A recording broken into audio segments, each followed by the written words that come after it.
Malien aya bisimila malikura tasira kan bi ye sibiri juin kalo tile fɔlɔ san 2024 ni ye an ka jamukan kura an ye min wele ko faamaw kɛlɛdagaw ani janjo jamukan min kɔnɔna na an bɛna aw baro wulikajɔ minnu bolo dara an ka cɛdenw fɛ armée Mali nin kalo tɛmɛnen na min ye mai kalo o de hukumu kɔnɔna na an ka kimɛliw ye min yira o ye k'a fɔ mai kalo kɔnɔna na san 2024 an ka cɛdenw ye opération 50 bɔɲɔgɔn de boloda jugu nɔfɛ u ka wulikajɔ fɛn sera Mali kɔnɔna na u ka wulikajɔ fɛn sera kilomètre carré 500 ani 50 bɔɲɔgɔn de la i n'a fɔ a bɛ se ka ye image la cogo min an filɛ nin ye superficie min na o ye 530 ani 30 ani 869 o kilomètre carré de kɔnɔna na u y'u ka opération kɛ quoi. Donc ka daminɛ centre la i n'a fɔ Segu mara kɔnɔ ka yɛlɛ ka taa fɔ zone des 3 frontières la ka yɛlɛ ka taa zone des 3 frontières la nin yɔrɔ in na ka tila ka yɛlɛ ka taa tuguni ka taa fɔ nord fanfɛla ninnu na ka se Kidali Hagɛlɛkɔ ninnu fanfɛla la o de senfɛ an bɛna a lajɛ ɲɔgɔn fɛ u ka wulikajɔ ninnu wolola min na ani u kɛra zone min kɔnɔna na. A y'aw sɔgɔlen to an ka chaîne sanfɛ an b'a jigiya ko kalo kalo an bɛna jamukan kelen sigi ka armée Mali ka opération bɛɛ lajɛlen yira aw la Mali carte sanfɛ aw ka se ka ye wulikajɔba min bɛ sen na an ka faama ninnu an ka cɛden ninnu fɛ. Donc an bɛ don an ka babu kɔnɔ sisan wa an b'a daminɛ avril tile 28 an ka cɛdenw ye opération dɔ lawuli Indelimani zone kɔnɔna na i n'a fɔ yan yɔrɔ la Indelimani zone kɔnɔ ale bɛ bɛn nin yɔrɔ de la donc yan yɔrɔ la n'i y'a ye carte sanfɛ ale filɛ nin yɔrɔ de ye Indelimani. Donc Indelimani zone kɔnɔna na an ka cɛdenw ye opération dɔ lawuli o yɔrɔ in na opération de wolola ni terroriste ɲɛmɔgɔba dɔ fagali min tɔgɔ ye Abu Huzaifa walima dɔw b'a wele ko Hugo ale kun ɲininen don diɲɛ finitigilakaw caman fɛ an ka armée Mali de tɛgɛ da kan ka bɔ ne ani na an bɛ avril kalo tile 28 toujours mais cette fois-ci ka taa Hagɛlɛkɔ niveau la ale bɛ nord fanfɛla nin de la donc terroriste caman y'u yɛrɛ di faama ma n'u ka minɛnw bɛɛ lajɛlen donc i n'a fɔ mobili 5 ale ni mitraillage caman ani kisɛ caman o ni kɛlɛkɛminɛnw caman. O kɔfɛ an ka finitigiw ye wulikajɔ dɔ bolo da u bɛ min wele ko reconnaissance offensive nara zone kɔnɔna na yan ani Mauritanie furancɛ la donc o wulikajɔ senfɛ u ye terroriste ka daga caman ci ani u ye maramafɛn caman ale ni kɛlɛkɛminɛn caman minɛ jugu la i n'a fɔ teliki-woliki ninnu ale ni lance-roquette minnu bɛ charti ani gilet pare-balles ni AK-47 n'a a kisɛ caman ni zone kɔnɔna na nara zone kɔnɔna na. O kɔfɛ mai kalo tile 3 Jafarabe poste attaquera banbagaciw fɛ Jafarabe poste ale bɛ nin niveau la a attaquera banbagaciw fɛ yan n'a y'a ye carte sanfɛ ale bɛ yan donc a attaquera banbagaciw fɛ o attaquew kɔnɔ u sera ka an ka cɛdenw 2 bɔnɛ u ni na an b'a fɔ Ala ka hinɛ u la k'u dayɔrɔ sumaya. O don kelen finitigiw ye jatigɛ wale kɛbagaw ka daga dɔ ci Gungunbɛri fan fɛ ale bɛ bɛr niveau ninnu de la Gungunbɛri fan fɛ yan u taara u ye wulikajɔ dɔ bolo da an bɛ min wele ko reconnaissance offensive u taara banbagaci ninnu ka dépôt de gasoil dɔ ci o dépôt de gasoil ninnu na u taara barigon 68 jeni o yɔrɔ kofɔlen na u ye wulikajɔ fana dɔ bolo da i n'a fɔ reconnaissance offensive Boronda fan fɛ yan ale ni Ber cɛ kilomètre 30 ɲɔgɔnna de bɛ ale ni Ber cɛ i n'a fɔ a bɛ se ka ye cogo min o kɔfɛ u tɛmɛna ka taa Ahara zone kɔnɔna na bon Ahara ale ni Ber cɛ ye kilomètre 100 bɔɲɔgɔn de la an bɛ se k'a fɔ ko nin secteur ninnu na o sufɛra kosɛbɛ banbagaci ninnu bolo. O kɔfɛ mai kalo tile 6 Masina zone kɔnɔna na u bɛ yɔrɔ min wele ko Interfleuve i n'a fɔ min bɛ Bajida in na i n'a fɔ Segu mara ni Mopti mara ni ɲɔgɔn cɛ yan zone kɔnɔna na jatigikɛw ale tigi mun kun ye Jafarabe poste attaqué an ka cɛdenw taara u susu kosɛbɛ nin yɔrɔ in na u bɛ yɔrɔ min wele ko Numboso fan fɛ ale ni Jafarabe ni ɲɔgɔn cɛ kilomètre 15 de bɛ ani Jafarabe ni ɲɔgɔn cɛ donc minnu kun ye attaque kɛ mai kalo tile 3 u taara olu de nɔfɛ mai mekalo kile wɔɔrɔ nu boso fan fɛ ka taa u ka daga ci ani k'u bɛɛ neutraliser nin yɔrɔ in na o tɛmɛnen kɔfɛ o don bɛɛ u wulila fana ka taa Mauritanie frontière la dugu dɔ bɛ u b'o wele ko Foyita donc u taara susuli kɛ o yɔrɔ in fana la ka taa minnu kun ye attaque kɛ mekalo kile saba ka taa u ka daga fila u ka complice ka daga fila ci o Foyita zone kɔnɔna na o kɔfɛ mekalo kile wɔɔrɔ ka taa a kile wolonfila an bɛ jigin ka taa Jafarabe zone kɔnɔna tuguni donc Jafarabe kɛrɛfɛla ninnu na finitigiw ye jatigɛwale tigiw ka fara ɲɔgɔn kan dɔ ci Jabozo secteur la Jabozo min ale bɛ nin niveau de la donc Jabozo secteur la kunnafoniw dɔw y'a yira k'a fɔ ko terroriste ɲɛmɔgɔba dɔ sara a yɔrɔ la donc finitigiw nana gosili kɛ nin yɔrɔ in fana na ka u ka réunion dɔ bali o kɔfɛ mekalo tile 8 an ka cɛdenw ka patrouille dɔ kɛra sababu ka terroriste camanba bɔnɛ ani na Basitɔmɔ zone kɔnɔna na Basitɔmɔ min ale bɛ sɔrɔ nin yɔrɔ in na donc Basitɔmɔ filɛ nin ye u tilala Alatɔna zone kɔnɔna na ka tɛmɛ ka na Masabugu Bari kɔrɔ ka tila ka jigin ka na dɔɔni dugumana na ka taa fɔ maraba wɛrɛ ka susuli caman kɛ a niveau la donc u ye gosili kɛ maraba wɛrɛ Bari kɔrɔ Alatɔna ale ni Masabugu yan o ni Dagabori nin yɔrɔ in na donc u ka banbagaci caman bɔnɛ u ni na a niveau la u ka dagaw caman ci donc je crois a ma kɛ basi ye ko min na bɛ dɛsɛ o kɔfɛ mekalo tile 9 an b'an sɛnsɛn ka taa Asongo mara kɔnɔ ale bɛ Niger frontière fanfɛla la donc an ka finitigiw ye mobili 3 lajɔ sɛgɛsɛgɛli y'a yira k'a fɔ ko mobili 3 ninnu kɔnɔ bagan suɲɛnaw de tun b'u kɔnɔ finitigiw y'u minɛ k'u bila Asongo fourrière kɔnɔ yanni kimɛliw ka se ka kɛ ani k'u lasegin u tigi ma bagan hakɛ min sɔrɔla o la o ye saga 160 ale ni misi 38 o ni ba den 180 donc o de kɛra Asongo ville kɔnɔ yan mekalo tile 11 an bɛ boli ka taa Numpel fanfɛla la Jafarabe zone kɔnɔ Mopti mara la yan yɔrɔ la yan de Numpel filɛ nin ye yan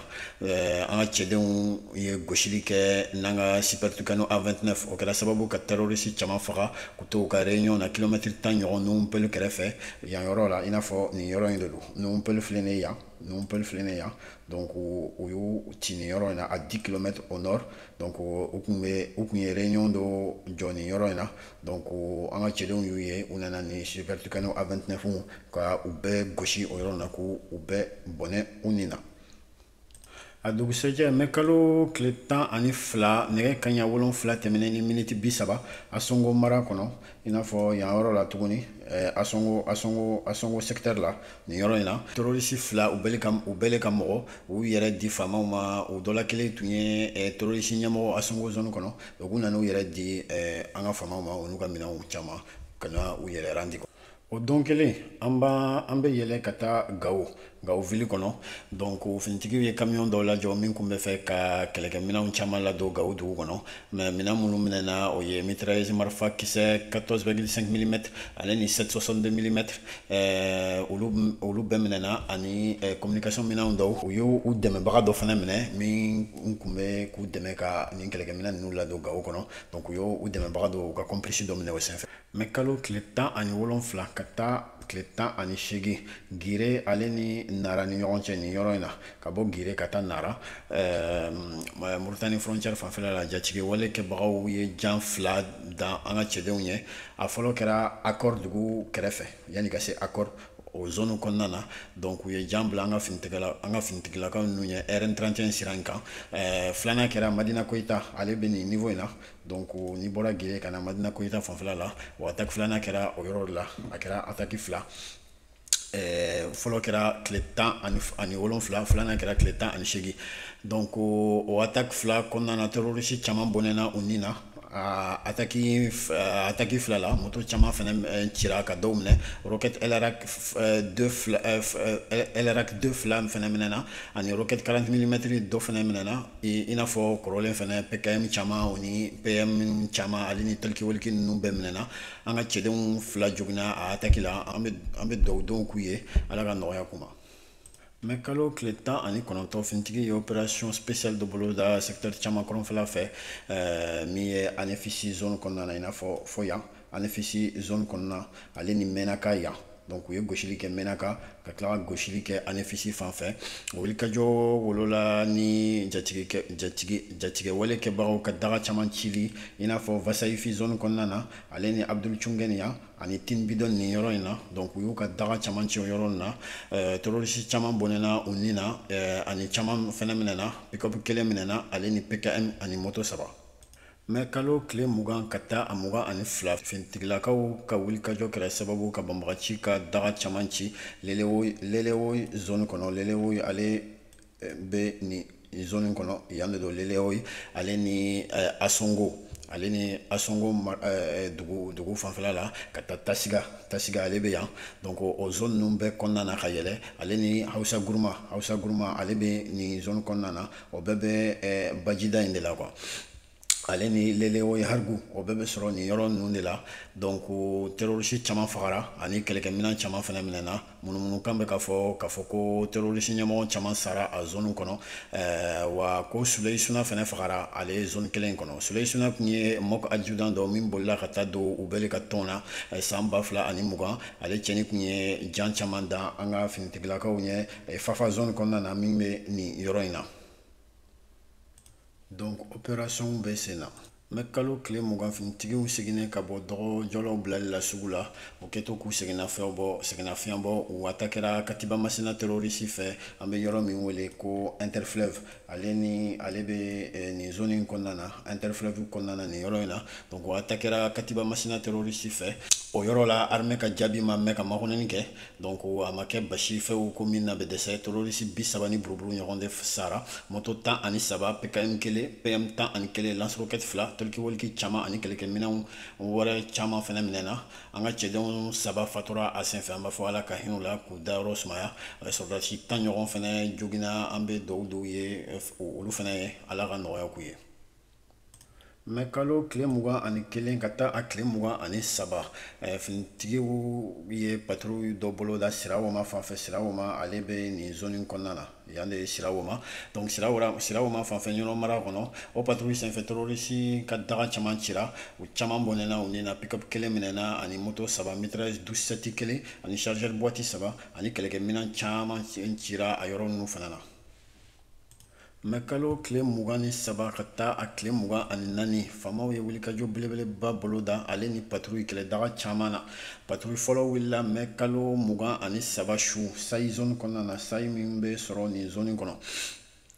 Ale bɛ Segu mara la. O wulikajɔ senfɛ u ye terroriste caman gɛn ka bɔ u ka yɔrɔ la. An ka cɛdenw ka mugujugu kɔrɔ terroriste ye boli fisaya ni tagama ye sentɛgɛnijɛ ka taa k'u ka dagaw to yen n'u ka kɛlɛkɛminɛnw bɛɛ. Finitigiw ye minɛn mun sɔrɔ yen o ye pick-up 3, moto 5, mitrailleuse 12-7 2, mitrailleuse 762 6, chinois carabine den 25, roquette SPG 29 1 ani doso marifa 320 min minɛna dosow la ani marifa kisɛ 14 mm den 80. U y'o olu bɛɛ sɔrɔ u taara u ka daga min to yen. Nin yɔrɔ la an bɛ dosow fo, olu min jɔra waati min kun ka gɛlɛn Mali bolo kosɛbɛ, ni u jɔra Mali ni jugu cɛ ka f'u ye ko nin ko faso y'a ye. O kɔfɛ patrouille wɛrɛ bolodara finitigiw fɛ Douentza mara kɔnɔ, Kɛrsani fanfɛ. Kɛrsani ale bɛ nin yɔrɔ de la, Douentza mara kɔnɔ, donc u bɛ yɔrɔ min wele ko Kɛrsani. Donc u ye wulikajɔ dɔ boloda o yɔrɔ la. An ka cɛdenw ye terroriste ka daga kelen ci, u tun bɛ mugujugu dilan yɔrɔ min na. Terroriste caman fagara a yɔrɔ kelen na, kɛlɛkɛminɛn caman fana minɛna i n'a fɔ mitrailleuse 14,5 mm kelen ani donso marifa 2, ale ni mugujugu min bɛ wele ko obus de mortier u y'o fana minɛ, ale ni talikiwoliki ni arajo caman, moto 3 fana détruira a yɔrɔ la, Kɛrsani yɔrɔ la i n'a fɔ yan. Mais kalo tile 23 toujours faamaw ye wulikajɔba dɔ boloda Telatayi fanfɛ. Telatayi nin yɔrɔ la ale ni Ina Arabane. Telatayi ale bɛ nin yɔrɔ la ale ni Ina Arabane yan, o ni Ina Azim ale bɛ sɔrɔ nin yɔrɔ la. Ina Azim ale bɛ yan, donc u ye wulikajɔ dɔ boloda Ina Azim yan, ale ni Telatayi nin yɔrɔ la ale ni Ina Arabane yan yɔrɔ la. o wulikajɔ bolodara o kelen kɔfɛ ka terroriste dɔ ka mouvement suit an bɛ min wele ko filature fo ka taa bɔ u ka daga dɔ la tɛlata kɔrɔyan fan fɛ u taara bɔ yɔrɔ dɔ la u ka bagan caman bɛ mara yɔrɔ min na o senfɛ kilomɛtiri 28 tɛlata sudiyan fan fɛ donc ka bɔ tɛlata ka taa a sudiyan fan fɛ i n'a fɔ a dugumana donc kilomɛtiri 28 ɲɔgɔn donc nin yɔrɔ in na donc u ye terroriste caman bɔnɛ u nin na donc an ka pankuru ye terroriste caman bunte kosɛbɛ caman fagara u n'u ka minɛn caman fɛnɛ fɛlɛnkolon k'u dakolo ci mais kalo tile 24 finitigiw ye wulikajɔ dɔ bolo da u bɛ min wele ko mission DSP i n'a fɔ destruction sur place o kɔrɔ ye min ye o ye k'i filenkolon ci k'i dankolon ci f'i ka so o kɛra sababu ye ka terroriste dɔ bɔnɛ ani na ɲama ni bale ni ɲɔgɔn cɛ donc o kelen k'a suit donc a selen ɲama ani enfin a bɔtɔ ɲama ka taa bale donc u y'a faga u y'a bunte nin secteur kɔnɔna na donc opération kelen fana na bolofara wɛrɛ taara reconnaissance offensive la min kɛra sababu ye ka terroriste caman faga kilomɛtiri 7 jɛnɛ kɛrɛfɛ i n'a fɔ jɛnɛ bɛ yan donc kilomɛtiri 7 ka bɔ jɛnɛ ka taa a nord-ouest yan fan fɛ donc u sera ka bunteli kɛ o yɔrɔ la ka terroriste caman fana faga o yɔrɔ wa moto 3 fana minɛna o don kelen finitigiw ye reconnaissance offensive dɔ bolo da in araban tuguni donc u taara in araban tuguni ka taa susuli kɛ o yɔrɔ na o kɛra sababu ye ka terroriste caman faga ka moto 3 minɛ ani katakatani kelen o dugusɛjɛ mɛ kalo tile 25 finitigiw segintɔ ka bɔ u ka mission na in araban banbaganciw ye jan bila u ɲɛ kilomɛtiri 45 yanni ka se menaka donc kilomɛtiri 40 ka bɔ ni bɔra in araban kilomɛtiri 40 yanni ka se menaka bɛ nin yɔrɔ in na donc kilomɛtiri 45 o bɛ na fo nin secteur ninnu kɔnɔna na donc o de la an ye a kɛ nin niveau la donc terroriste ye jan bila an ka cɛdenw ye nin secteur in kɔnɔna na donc armée ka jaabi kɛra sababu ye ka pick-up kelen minɛ u la min kun armelen don ni 17 donc u y'o kelen ci sɔrɔdasi 3 joginna ala ka nɔgɔya k'u ye mais kalo tile 25 toujours an finitigilakaw ye patrouille kɛ Gao kɔnɔ Gao ville kɔnɔ yan min kɛra sababu ye ka terroriste caman ba faga ka Toyota Hilux kelen minɛ PM kelen chargeur boîte kelen falen radio talkie-walkie 2 17 support kelen ani katakatani 2 ale ni propulseur LRAC kelen ani kisɛ caman ani kɛlɛkɛminɛnw caman fana u y'o minɛ banbagaciw la mais kalo tile 26 fajiri da fɛ 5h40 donc terroriste ye muruja kan attaqué banbagaci camanba de fagara a yɔrɔ la video caman bɛ ka circuler an ɲɛ b'a la terroriste su min bɛ a bɛ 30 ɲɔgɔn bɔ armée mali yɛrɛ ma kunnafoni di terroriste sataw hakɛ kan mais Ortem ka reportage la u ko terroriste 100 yirigaw de sara a attaque senfɛ minɛn min minɛna o ye PKM den 11 PM 15 roquette 4 moto 9 talkie-walkie TYT3 ani kɛlɛkɛminɛnw caman olu minɛna o attaque senfɛ mais kalo kuncɛli la finitigiw ye opération ba dɔ bolo da ni vecteur aérien ka taa i n'a fɔ min ye pankuru ale ni cɛdenw dugumana na delta intérieur du fleuve Niger fan fɛ min ye nin secteur in kɔnɔna na donc ale ye yɔrɔ min bɛ Tombouctou donc ka daminɛ Tombouctou ka taa fo Jɛnɛ mara kɔnɔ fo Jɛnɛ secteur la donc